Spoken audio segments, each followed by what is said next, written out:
Hi student, இன்னைக்கு class 11 business max chapter 6 applications of differentiation வகை 18 பயன்பாடுகள் exercise 6.1ல 15 16 and example 6.9 பார்க்க போகிறோம். very important sum.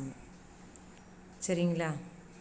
x is equal to 10 minus p 15th question பார்க்க போகிறோம். என்ற தேவை சார்புக்கு விலையை பொறுத்து தேவை நிகழ்ச்சி காண். இங்கு p விலையையும் x தேவையையும் குறிக்கும். மேலும் p is equal to r இல் தேவையானது மீள்தன்மை கொண்டதா மீள்தன்மை அற்றதா அல்லது அலகு மீள்தன்மை கொண்டதா என்பதனை ஆராய்க. Find the price elasticity of demand for the demand function x is equal to 10 minus p where x is the demand and p is the price. Examine whether the demand is elastic, inelastic or unit elastic at p is equal to 6. இந்த question 3 மார்க்கில் கேட்கக்கூடியதுப்பா. ஓகேவா? So இதோட solution பார்க்கலாம். given x is equal to 10 minus p அப்படின்னு கொடுத்துருக்கா.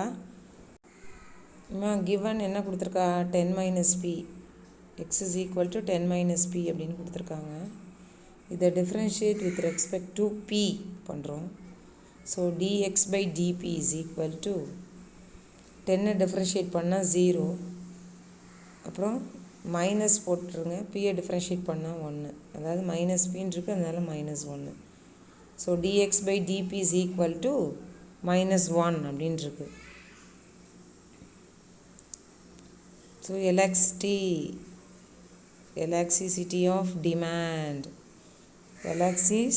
of demand தேவை நிகழ்ச்சி நீட்டா d is equal to minus p by x into dx by dp. minus p by x into dx by dp. So minus p அப்படியே போட்டாச்சு. எக்ஸுங்கிறது 10 minus p into dx by dp தான் நம்ம என்ன கண்டுபிடிச்சி வச்சுருக்கோம்? -1. இந்த ரெண்டு மைனஸும் கட் ஆகிடுது. p இன்ட்டு 1 வந்து p. So p divided by 10 minus p அப்படின்னு கிடச்சிருக்கு.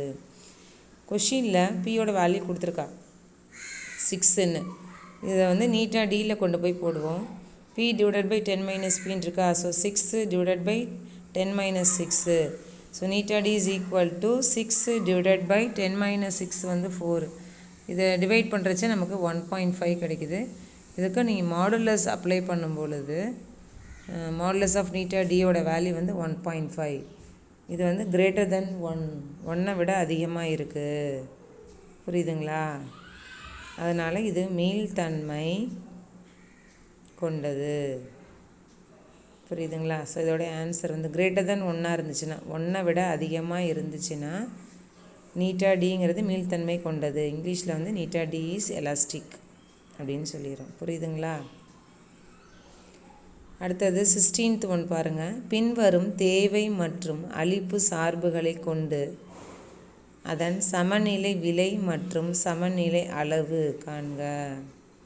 தேவை x is equal to 100 minus 2p மற்றும் அளிப்பு x is equal to 3p minus 50.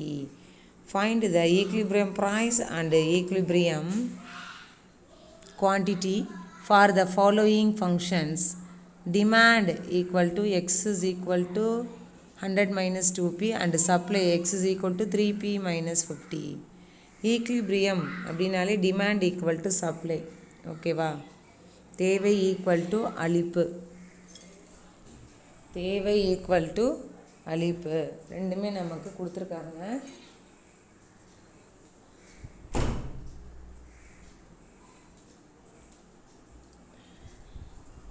So ரெண்டுத்தையும் ஈக்குவேட் பண்ணுறோம் நம்ம.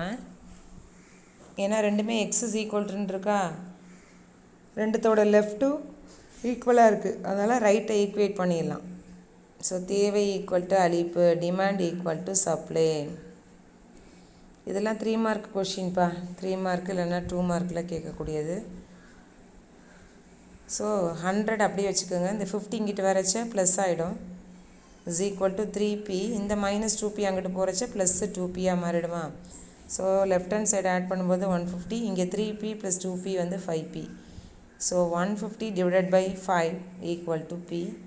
ஸோ இது டிவைட் பண்ணும் பொழுது பியோட வேல்யூ வந்து 30 அப்படின்னு கிடைக்குது. ஓகேவா. ஸோ இது ஈக்குவேஷன் 1, ஈக்குவேஷன் 2ன்னு போட்டுக்கோங்க. இது ஈக்குவேஷன் 1ல் கொண்டு போய் போடுங்க, ரெண்டுலேயும் போடலாம், நீங்கள் 1லேயே கொண்டு போய் போடுங்க. So X is equal to 100 minus 2p, பிங்கிற இடத்துல 30 அப்படின்னு போடுறச்ச 100 minus 60, therefore 40 அப்படின்னு கிடைக்குது. ஓகேவா. therefore சமநிலை விலை ஈக்லிபிரியம் ப்ரைஸ் வந்து 30, சமநிலை அளவு ஈக்லிபிரியம் குவான்டிட்டி வந்து 40. ஓகேவா. Next one example 6.9. இது ரொம்ப important. p is equal to a minus px whole per half என்ற தேவை விதிக்கு எக்ஸில் தேவை நிகழ்ச்சியை காண்க. மேலும் தேவை நிகழ்ச்சி 1 என்னும் பொழுது எக்ஸின் மதிப்பை காண்க. Find the elasticity of demand in terms of x for the demand law p is equal to a minus bx whole per half. Also find the output x when elasticity of demand is unity. So இதோட solution பார்க்கலாம். Given p is equal to a minus bx whole per half. இந்த ஹாஃப்னு whole per half வந்து நம்ம ரூட்டுக்குள்ளார எழுதிக்கலாம், ஏன்னா ரூட்டை தான் ஹாஃப்னு எடுத்துப்போம். y is equal to root x அப்படின்னா y dash is equal to 1/2 into root x. So இது டிஃப்ரென்சியேஷனோட ஃபார்முலா. அந்த எக்ஸை டிஃப்ரென்ஷியேட் பண்ணால் 1. ஸோ இது differentiate with respect to x பண்ணுறோம். So dp/dx is equal to 1/2 into root of a minus bx. ஏங்கிறது கான்ஸ்டன்ட்டுப்பா, அதனால் அதை டிஃப்ரென்ஷியேட் பண்ணால் 0. எக்ஸ் மைனஸ் பிஎக்ஸ்ன்னு இருக்குது, அதை டிஃப்ரென்ஷியேட் பண்ணால் மைனஸ் பி. அதாவது இப்போ 2xன்றதா 2 சொல்வீங்க இல்லையா, அதே தான். 3xன்றதா 3 சொல்வீங்க. இது மைனஸ் பிஎக்ஸ் இருக்குது, அதனால் மைனஸ் பி. ஸோ அதை மல்டிப்ளை பண்ணி அப்படியே எழுதியிருக்கோம். நியூமரேட்டரில் மட்டும் 1 into minus P minus P, denominator அப்படியே தான் இருக்குது. ஓகேவா. dp/dx என்னன்னு கண்டுபிடிச்சி வச்சுருக்கோம். இப்போ அப்படியே தலைகீழியாக மாற்றுறோம், ரெசிப்ரோக்கல் பண்ணுறோம். ஸோ நியூமரேட்டர் மேலேயும் டினாமினேட்டர் கீழேயும் வந்துடும். மேலே உள்ளது கீழே, கீழே உள்ளது மேலே. சைன் மட்டும் மேலே வச்சுக்கிறீங்க. இப்போது நீட்டாக டியோட ஃபார்முலா எழுதிட்டேன், மைனஸ் b/x into dx/dp அப்படின்ட்டு. ஸோ மைனஸை போட்டாச்சு, பிங்கிறது root of a minus bx divided by அந்த எக்ஸை போட்டாச்சு. dx/dp கண்டுபிடிச்சி வச்சுட்டோம், -2 into root of a minus bx divided by b.